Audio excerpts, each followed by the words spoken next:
এরপরে হাদিউল ইসলাম জানতে চেয়েছেন, মসজিদের জায়গা নিয়ে দ্বন্দ্ব থাকলে সে মসজিদে নামাজ পড়া যাবে কি? মসজিদের জায়গা নিয়ে যদি দ্বন্দ্ব থাকে, এই জায়গার মালিকানা কেউ যদি দাবি করেন তার জায়গা জোরপূর্বক কেউ মসজিদ করে নিয়েছেন, তারপরে সেখানে সালাত আদায় করা হচ্ছে, এরকম যদি হয় এবং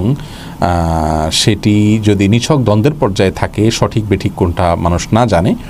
নিষ্পত্তি না হওয়ার আগ পর্যন্ত সেখানে সালাত আদায় করলে সালাত হয়ে যাবে। তবে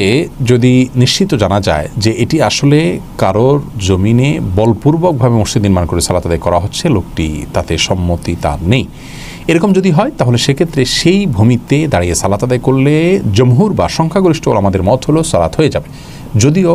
এরকম জায়গায় সালাত আদায় করার কারণে সালাত আদায়কারীরা পৃথকভাবে গুনাহগার হবেন, যেহেতু তারা অন্যের হক নষ্ট করছেন, কিন্তু সালাতের মৌলিক স্ট্রাকচার যেহেতু ঠিক রাখছেন এবং সালাতের যে শর্তগুলো আছে সেগুলো আদায় করছেন, এর জন্য জমহুর আমাদের মত হলো